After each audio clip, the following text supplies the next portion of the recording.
Bapak Ibu Saudaraku, haleluya, haleluya. Tuhan Yesus itu baik, katakan amin. Yang merasakan kebaikan Tuhan sampai pagi ini boleh lambaikan tangan saudara, haleluya. Bilang kanan kiri saudara, Tuhan Yesus itu baik, bilang gitu saudara, amin. Haleluya, haleluya. Kita berikan tepuk tangan kemuliaan bagi Allah kita saudaraku. Haleluya. Mari sambil bertepuk tangan saudara, kita mau ceritakan kebaikan Tuhan, amin. Haleluya. Katakan, tiada berkesudahan kasih setiamu Tuhan, selalu baru rahmat-Mu bagiku.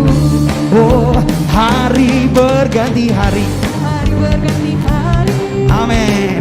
Tetap kulihat kasih-Mu, tak pernah berakhir di hidupku. Yang merasakan kebaikan Tuhan katakan, Tuhan Yesus baik, sungguh amat baik, yes, untuk selama-lamanya.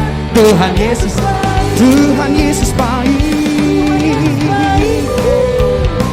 sungguh amat baik, amin, untuk selama-lamanya. Siapa yang baik? Tuhan Yesus baik. Boleh sorakan, katakan, tiada berkesudahan kasih setiamu Tuhan, selalu baru rahmat-Mu. Sambil ingat kebaikannya ya saudara, come on. Hari berganti hari, tetap apa? Tetap kulihat kasih-Mu, yes, tak pernah berakhir di hidupku. Boleh angkat jempol kita yuk sama-sama. Tuhan Yesus baik, sungguh amat baik, yeah, yeah, untuk selama-lamanya. Tuhan Yesus baik, Tuhan Yesus baik, sungguh amat baik, oh, namanya Tuhan Yesus. Boleh tepuk tangan dong buat Tuhan Yesus yang baik, sorakan, haleluya. Mari tepuk tangan sama-sama saudara. Sekarang lihat kanan kiri saudara, bilang gini, Yesus baik bagiku, Yesus baik bagimu, dulu sekarang dan selamanya Dia sungguh baik. Yesus baik bagiku. Tunjuk kanan kiri saudara, buat saudara dan saya, amin. Dan selamanya Dia sungguh baik. Tuhan Yesus baik, sungguh amat baik, yeah, yeah, untuk selama-lamanya. Tuhan, apapun yang terjadi kita katakan, Tuhan Yesus baik, sungguh amat baik, untuk selama-lamanya. Tuhan Yesus dari selamanya, dari selama-lamanya sampai selama, untuk selamanya, untuk selama-lamanya. Katakan, Tuhan Yesus baik,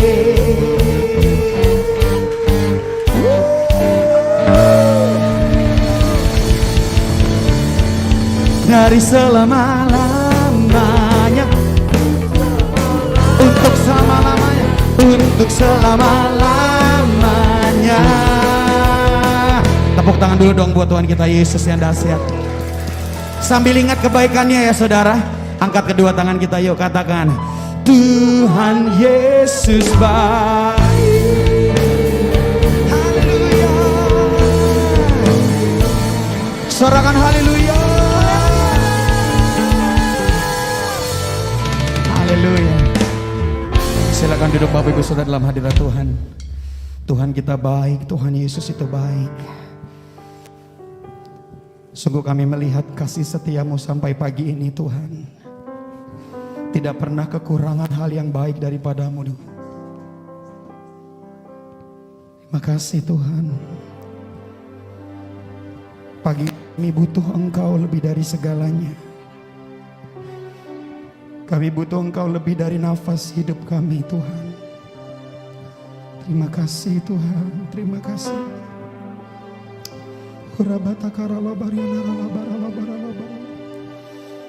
Kami butuh Engkau Tuhan.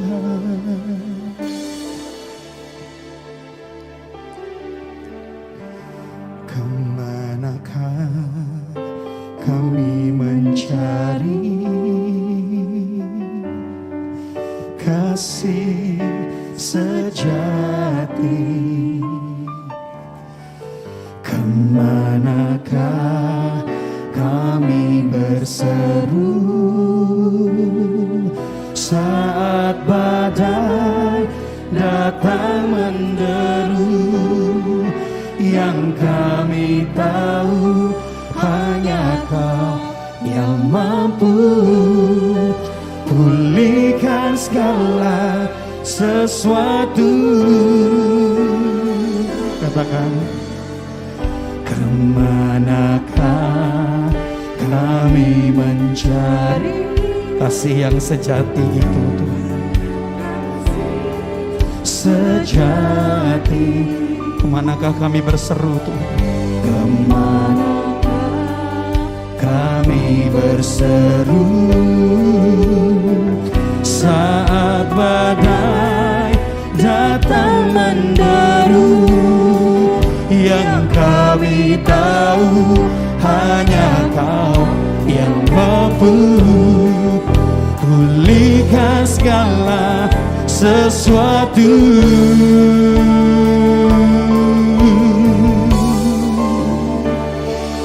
Kami perlukan keajaiban-Mu, kami butuhkan sentuhan tangan-Mu.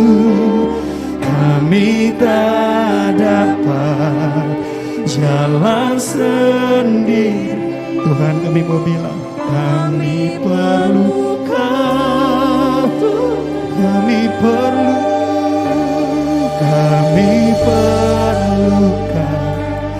keajaiban. Kami butuh Engkau pagi ini, Tuhan. Kami tak dapat jalan sendiri. Kami perlu Kau, Tuhan.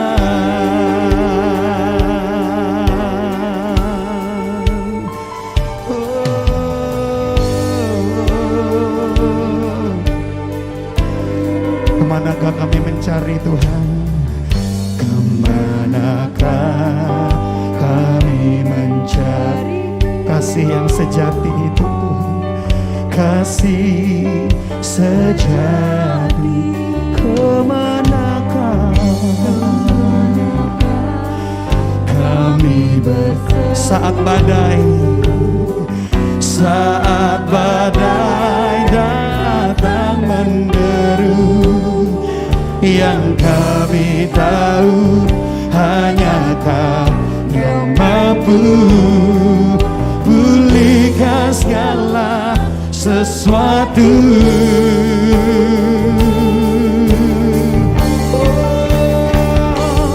Kami perlukan keajaiban-Mu, kami butuhkan sentuhan tangan-Mu. Kami gak bisa jalan sendiri, Tuhan. Kami butuh Engkau, Tuhan. Kami perlu Kau. Kami perlukan keajaiban-Mu. Kami butuhkan sentuhan tangan-Mu. Kami tak dapat. Kami butuh Kau, Tuhan. Kami perlu Kau, Tuhan. Kami perlukan keajaiban-Mu. Kami butuhkan. Kami gak bisa hidup tanpa-Mu, Tuhan. Jalan sendiri, kami perlu Kau. Saudara sendiri jemaat Tuhan, angkatlah kedua tangan kita. Kami perlu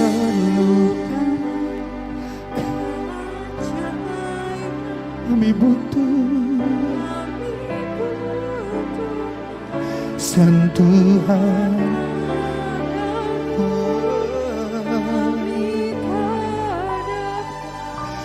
Jangan sendiri, kami perlu Kau.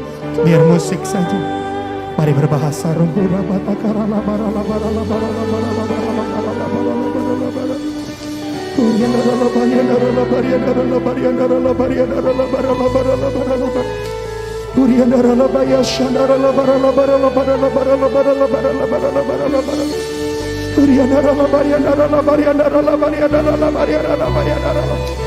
Berseru kepada Tuhan pagi ini, saudara. Panggil Dia Bapa.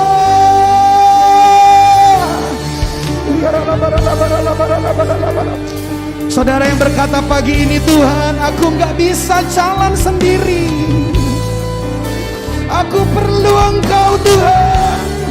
Angkat kedua tangan kita, saudara. Engkau yang berkata, aku perlu Engkau, Tuhan. Berseru, saudara. Panggil namanya.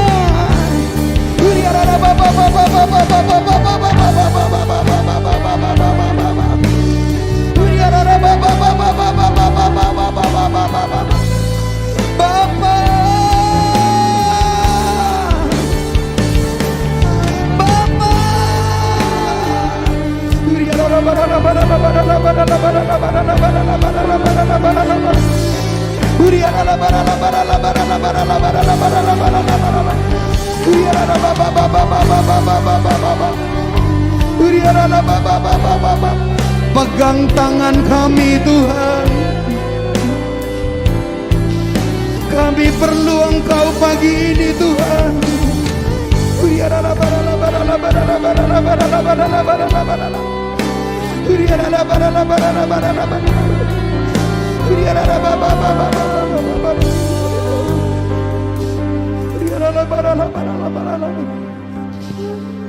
Kami perlukan keajaiban-Mu. Kami butuhkan sentuhan tangan-Mu. Kami tak dapat hingga bisa jalan sendiri. Kami perlukan. Terus saudara sendiri, jemaat Tuhan. Kami perlukan keajaiban-Mu. Kami butuhkan sentuhan tangan-Mu. Kami tak dapat jalan sendiri. Kami perlu Kau, Tuhan. Yesus, pegang erat tanganku. Ku tak dapat hidup di luar kasih-Mu. Bapa, jangan tinggalkan. Dia ada di sini, saudara. Angkatlah kedua tangan saudara. Panggil Dia. Yesus, Yesus, pegang. Kami gak bisa hidup tanpa-Mu, Tuhan. Di luar kasih-Mu, Bapa, jangan. Yes, Lord. Engkau alasan selamaku hidup. Yesus, Yesus, pegang. Ku tak dapat hidup di luar kasih-Mu, Bapa, jangan tinggalkan aku. Engkau alasan selama ku hidup.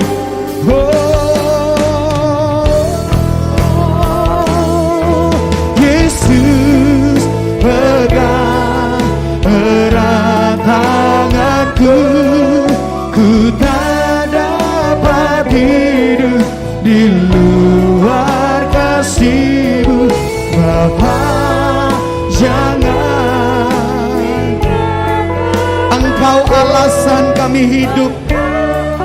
You are the reason, Lord. Saudara sendiri jemaat Tuhan. Yesus, pegang,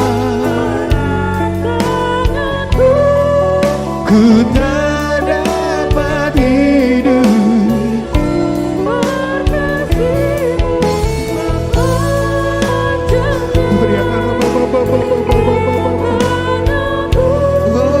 Engkau alasan selama ku hidup. Engkau alasan selama ku hidup. Engkau alasan selama ku hidup.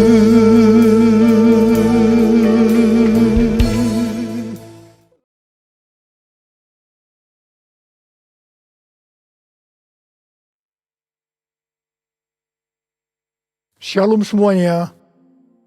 Yesaya 32 ayat 15 sampai dengan 17 berkata, sampai dicurahkan kepada kita roh dari atas, maka padang gurun akan menjadi kebun buah-buahan, dan kebun buah-buahan itu akan dianggap hutan. Di padang gurun selalu akan berlaku keadilan, dan di kebun buah-buahan akan tetap ada kebenaran. Di mana ada kebenaran, di situ akan tumbuh damai sejahtera. Dan akibat kebenaran ialah ketenangan dan ketentraman untuk selama-lamanya. Sesuai dengan Yesaya 32 ayat 15 yang berkata, sampai dicurahkan kepada kita roh dari atas, maka padang gurun akan berubah menjadi kebun buah-buahan. Ini bisa diartikan bahwa orang Kristen padang gurun akan menjadi orang Kristen kebun buah-buahan hanya kalau ada pencurahan roh dari atas. Jadi, hanya kalau ada pencurahan roh dari atas, maka orang Kristen padang gurun akan berubah menjadi orang Kristen kebun buah-buahan. Dikatakan bahwa di padang gurun selalu berlaku keadilan, sedangkan di kebun buah-buahan tetap ada kebenaran. Jadi, tanda bahwa seseorang itu Kristen padang gurun adalah kalau selalu memberlakukan keadilan. Sedangkan kalau orang itu adalah Kristen kebun buah-buahan, selalu melakukan kebenaran. Gigi ganti gigi, mata ganti mata. Ini adalah keadilan. Tetapi Tuhan Yesus berkata, janganlah kamu melawan orang yang berbuat jahat kepadamu, melainkan siapapun yang menampar pipi kananmu, berilah juga kepadanya pipi kirimu. Kalau ada orang yang hendak mengadukan engkau karena mengingini bajumu, serahkanlah juga jubahmu. Dan barang siapa yang memaksa engkau berjalan sejauh 1 mil, berjalanlah bersama dia sejauh 2 mil. Ini adalah kebenaran. Kasihilah sesama manusia dan bencilah musuhmu. Ini adalah keadilan. Tetapi Tuhan Yesus berkata, kasihilah musuhmu dan berdoalah bagi mereka yang menganiaya kamu. Ini adalah kebenaran. Kalau kita melakukan kebenaran, maka kita akan mengalami damai sejahtera, ketenangan, dan ketentraman untuk selama-lamanya. Bukankah ini yang kita cari selagi masih ada di dalam dunia ini? Karena itu kita harus selalu berdoa. Curahkan Roh Kudus-Mu ya Tuhan. Penuhi aku dengan Roh-Mu, supaya aku selalu melakukan kebenaran. Seperti yang dikatakan dalam Yohanes 4 ayat 23 dan 24. Bahwa Allah itu roh. Dan barang siapa menyembah dia, harus menyembahnya dalam roh dan kebenaran. Karena itu, Bapa menghendaki, Bapa mencari penyembah-penyembah benar, yaitu mereka yang menyembah Bapa dalam roh dan kebenaran. Ingat, jangan sampai kita menyembah Bapa dalam roh dan keadilan. Bukan rahasia lagi bahwa ada orang-orang yang berbahasa roh, tetapi mereka adalah Kristen padang gurun yang selalu memberlakukan keadilan. Hatinya kotor oleh kemarahan, oleh sakit hati, oleh kepahitan. Ini bukan penyembah-penyembah benar. Ini bukan penyembah-penyembah yang dikehendaki oleh Bapa. Ini bukan penyembah-penyembah yang dicari oleh Bapa. Kalau kita adalah penyembah-penyembah benar yang menyembah Bapa dalam roh dan kebenaran, pasti penyembahan kita benar di hadapan Tuhan. Sesuai dengan 2 Timotius 2 ayat 3 sampai dengan 7. Maka kita sebagai orang percaya, yaitu penyembah-penyembah benar, juga diajak ikut menderita bersama Kristus. Sebagai seorang penyembah benar, yang pertama, kita diibaratkan sebagai seorang prajurit yang baik dari Tuhan Yesus Kristus. Seorang prajurit yang sedang berjuang tidak memusingkan dirinya dengan soal-soal penghidupannya. Supaya dengan demikian, ia berkenan kepada komandannya. Di sini, sebagai penyembah benar, kita diajarkan bahwa prioritas utama kita adalah hidup berkenan di hadapan Tuhan.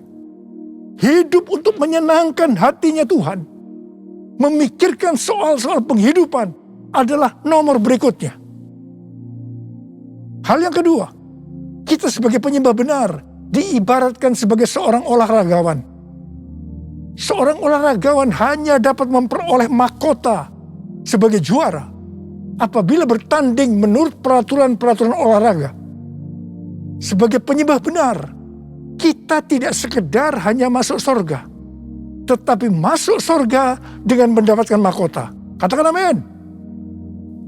Untuk itu, kita harus hidup berdisiplin sesuai dengan kebenaran firman Tuhan dan rela mengorbankan hal-hal yang menghalangi kita untuk mendapatkan mahkota, termasuk mungkin hobi-hobi kita.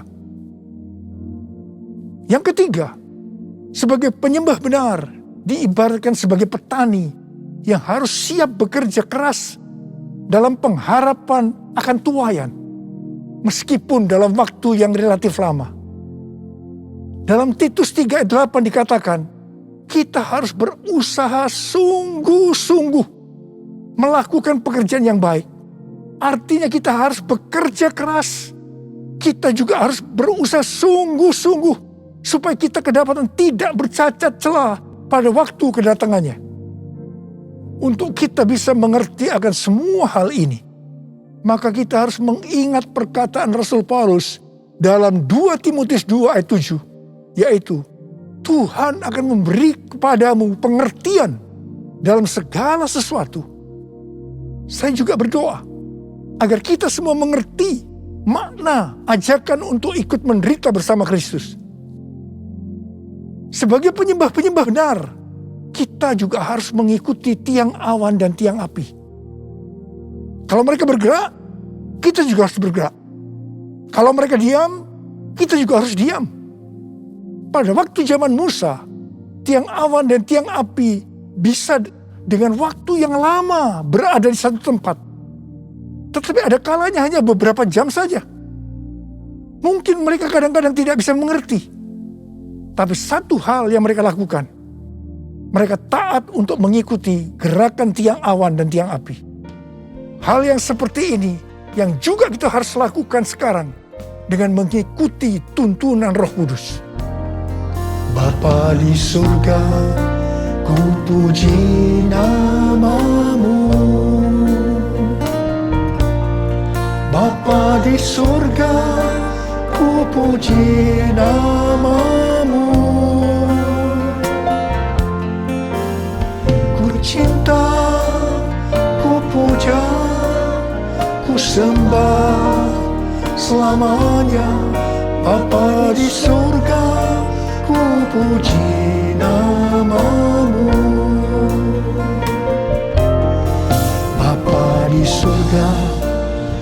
puji namamu.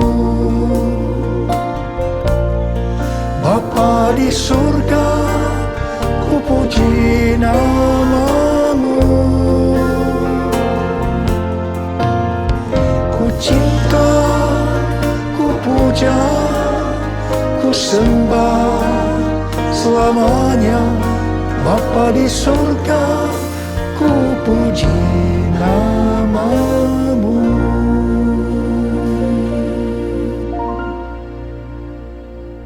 Kalau kita melihat keadaan manusia di akhir zaman, seperti yang dituliskan dalam 2 Timotius 3 ayat 1 sampai dengan 5, ternyata hal itu sekarang sedang digenapi. Dikatakan, ketahuilah bahwa pada hari-hari terakhir akan datang masa yang sukar. Manusia akan mencintai dirinya sendiri dan menjadi hamba uang. Mereka akan membual dan menyombongkan diri. Mereka akan menjadi pemfitnah. Mereka akan berontak terhadap orang tua dan tidak tahu berterima kasih. Tidak memperdulikan agama. Tidak tahu mengasihi. Tidak mau berdamai. Suka menjelekkan orang. Tidak dapat mengekang diri. Garang. Tidak suka yang baik. Suka mengkhianat.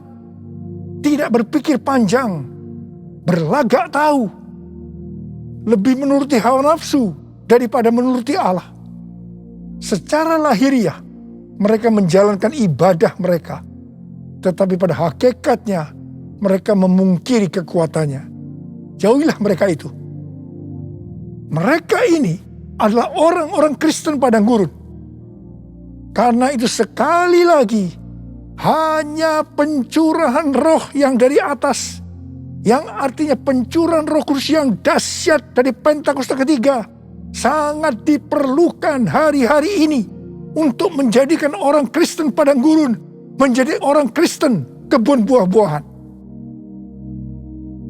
Buku yang ditulis oleh Michael L. Brown yang diterbitkan pada tanggal 19 Oktober 2021 yang lalu dengan judul Revival or We Die. A Great Awakening is our only hope. Kebangkitan atau kita mati. Kebangunan besar adalah harapan kita satu-satunya. Buku ini berbicara tentang keadaan kekristenan di Amerika. Kesimpulan dari buku ini adalah sebagai berikut. Amerika diambang kehancuran. Harapan satu-satunya adalah lawatan kuasa dan hadirat Allah. Dr. George Barna merilis hasil survei tentang anak muda di Amerika pada tanggal 6 Juni 2021. Dikatakan bahwa pelayanan Kristen yang dipraktikkan oleh gereja dalam 5 dekade terakhir tidak akan efektif untuk generasi anak-anak muda yang disebutkan sebagai generasi yang berbeda.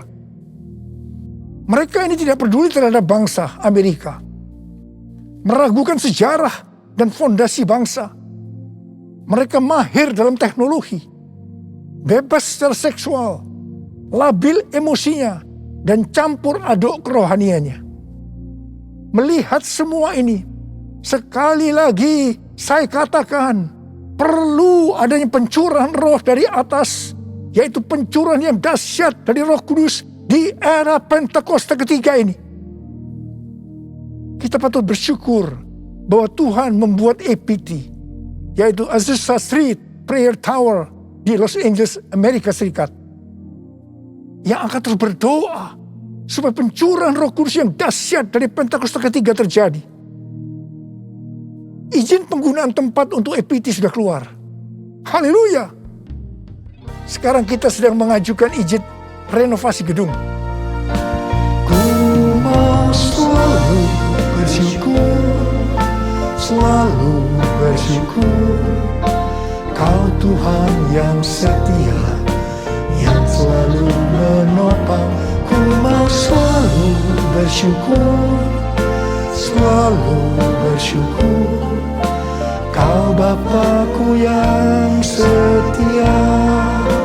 Ku mau selalu bersyukur,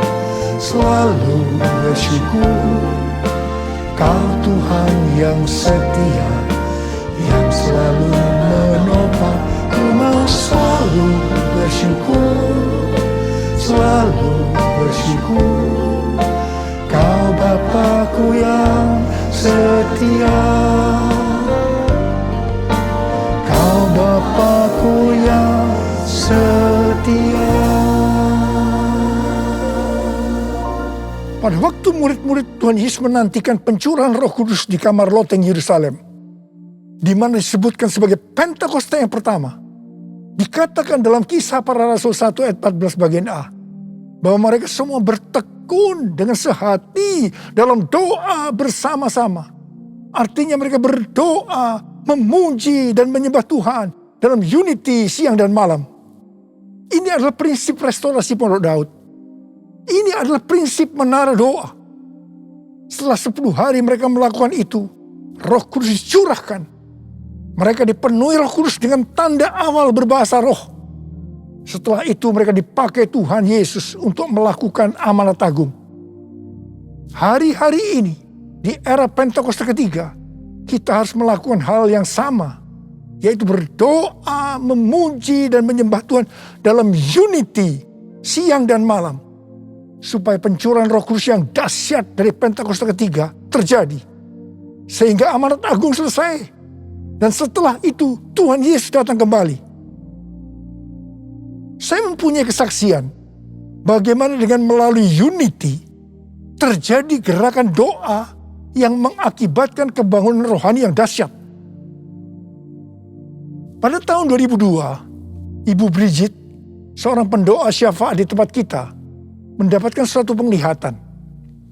Dia melihat saya memakai jas di sebuah stasiun kereta api.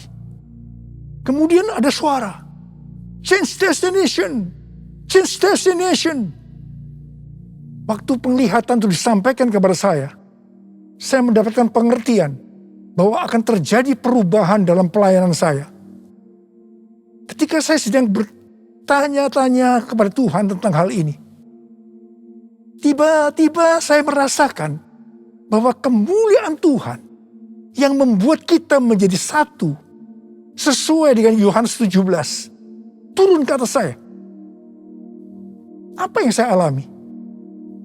Terjadinya tekanan-tekanan dalam hidup saya sampai saya tidak tahan dan bertanya kepada Tuhan, "Ampuni saya Tuhan, kalau saya bersalah pada Tuhan.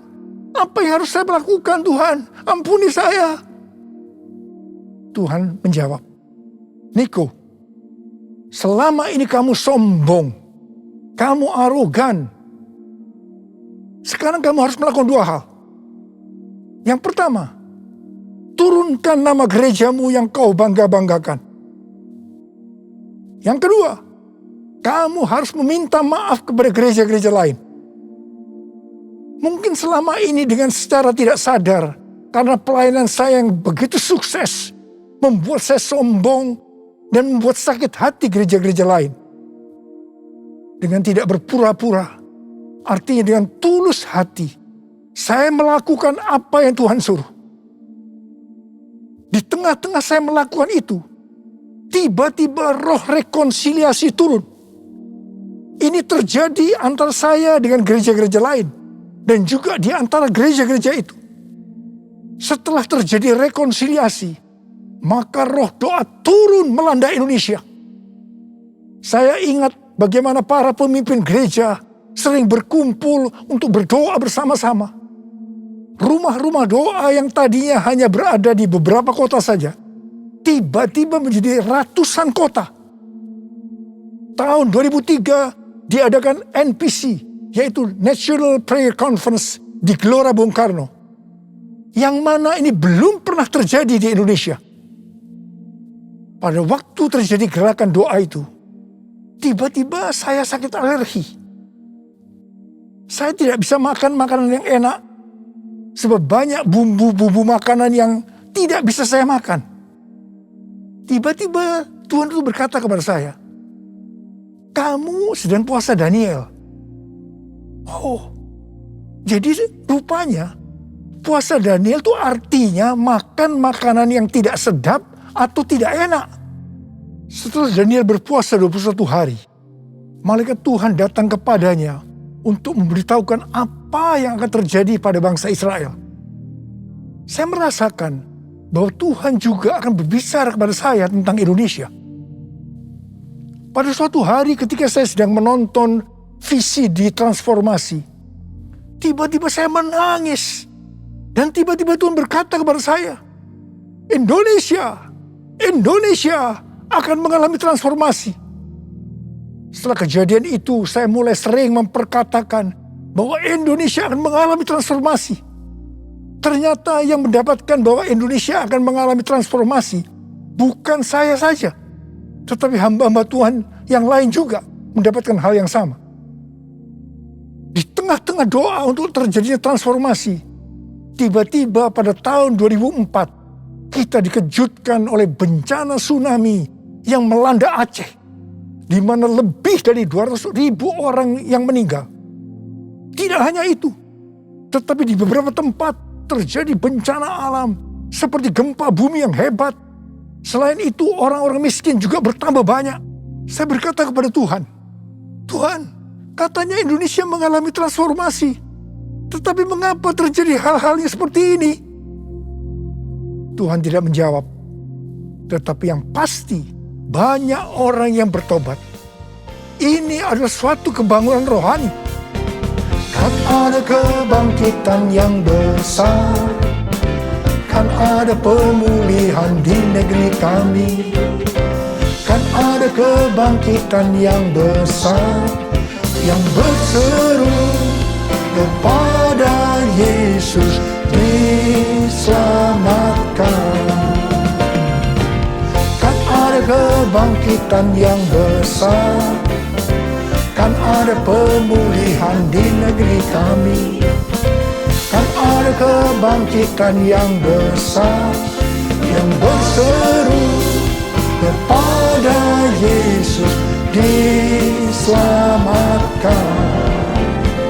Yang berseru kepada Yesus diselamatkan. Yang berseru kepada Yesus diselamatkan.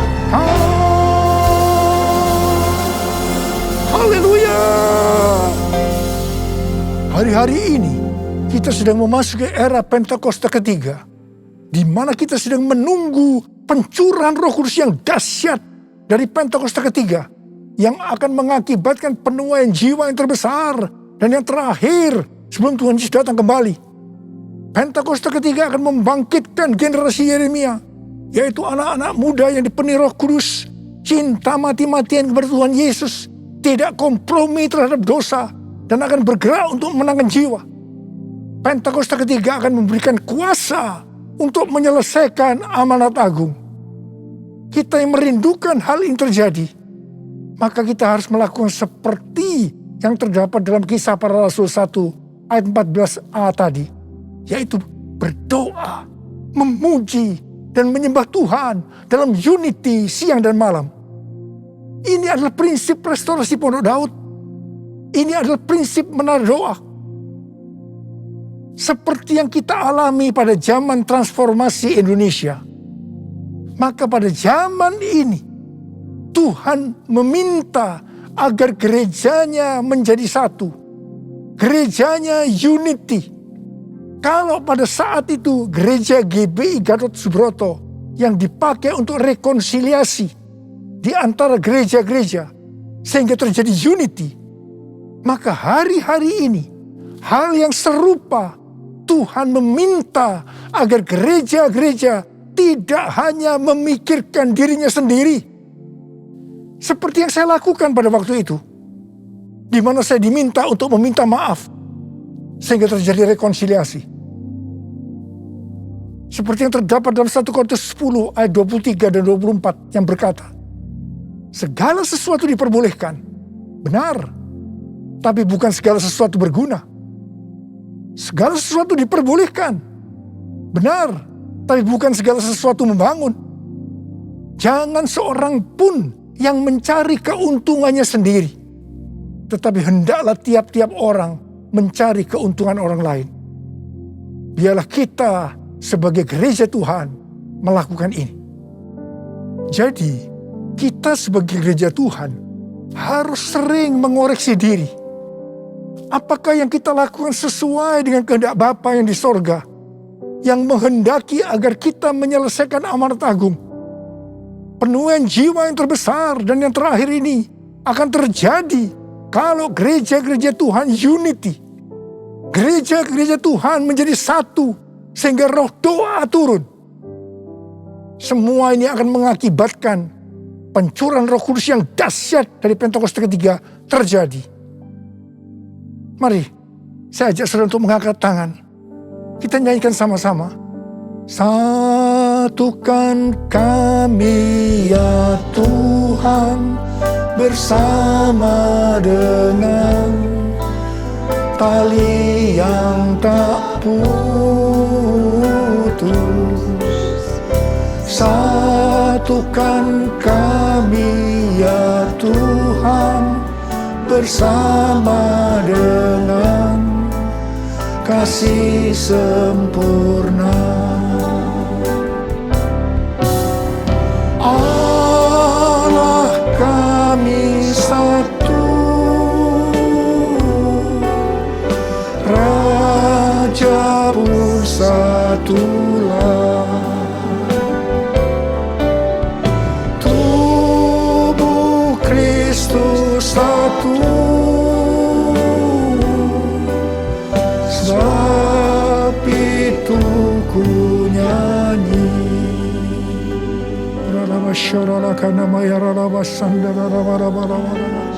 Oh Tuhan, ya Tuhan, aku berdoa saat ini ya Tuhan, jadikan gerejamu Tuhan menjadi satu, unity ya Tuhan.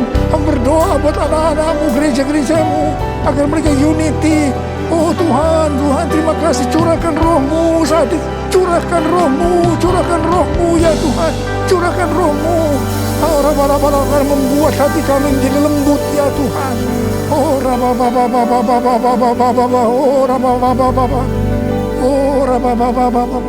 Mari kita nyanyikan sekali lagi.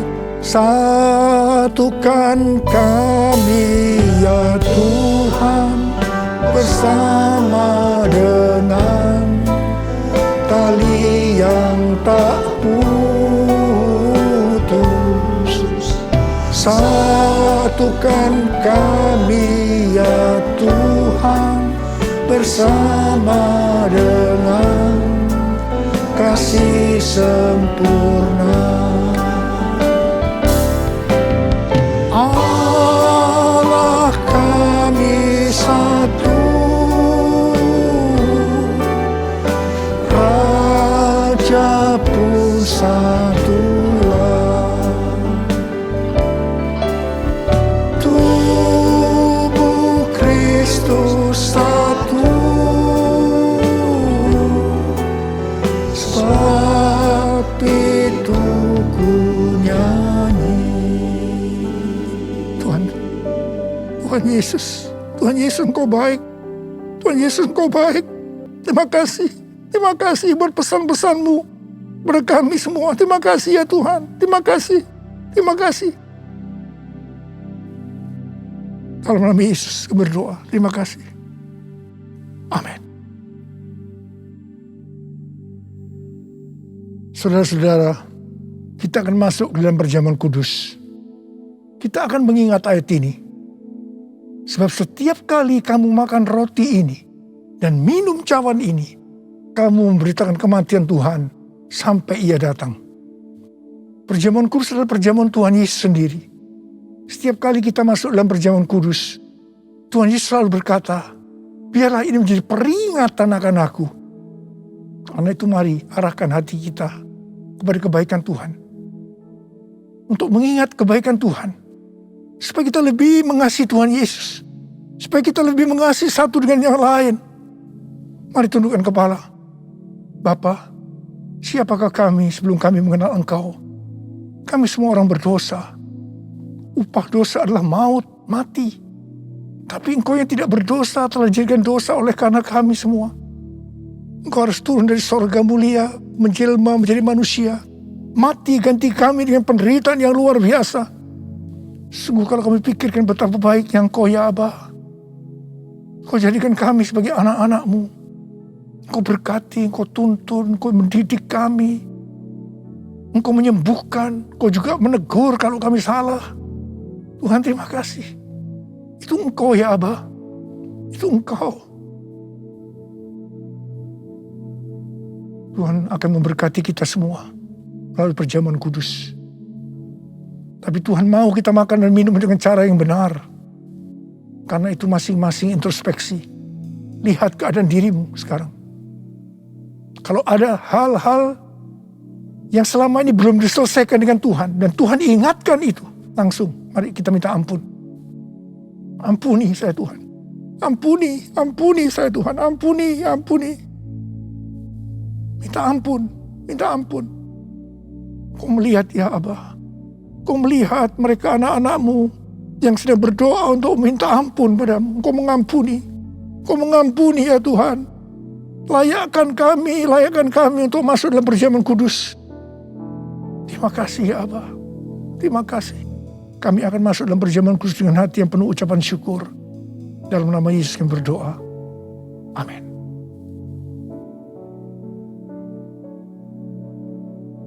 Mari, angkat roti di tangan kanan saudara tinggi-tinggi. Sebab apa yang telah kuteruskan kepadamu telah aku terima dari Tuhan. Yaitu bahwa Tuhan Yesus pada malam waktu ia diserahkan mengambil roti. Dan sesudah itu ia mengucap syukur atasnya. Dia memecah-mecahkannya dan berkata, inilah tubuhku yang diserahkan bagi kamu. Perbuatlah ini menjadi peringatan akan aku. Saudara dikasih Tuhan, bukankah roti yang kita pecah-pecahkan ini adalah persekutuan kita dengan tubuh Kristus? Mari kita makan dalam nama Yesus.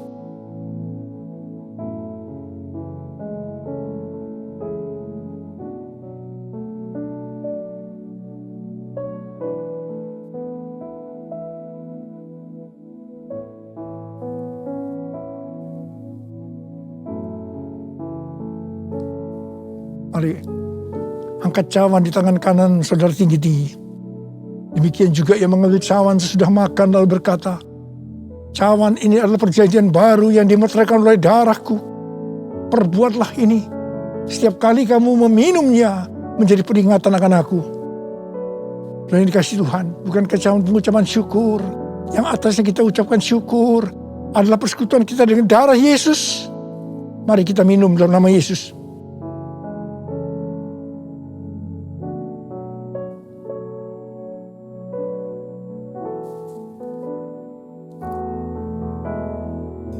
Mari angkat tangan kita di hadapan Tuhan. Ucapkan syukur. Dengan suara, jangan diam. Tuhan terima kasih. Tuhan terima kasih. Terima kasih ya Tuhan. Terima kasih. Oh terima kasih ya Tuhan. Terima kasih. Tuhan terima kasih. Tuhan terima kasih. Tuhan terima kasih. Terima kasih. Kami berdoa buat anak-anak-Mu. Ya Tuhan, kalau ada yang sakit, Engkau yang menyembuhkan mereka. Tuhan, mereka mempunyai bermacam-macam masalah. Engkau yang tolong mereka. Sembuh dalam nama Yesus. Terima mujizat Tuhan dalam nama Yesus. Dalam nama Yesus. Dalam nama Yesus. Sembuh dalam nama Yesus. Sembuh. Terima kasih Tuhan. Terima kasih. Terima kasih. Terima kasih. Terima kasih. Terima kasih.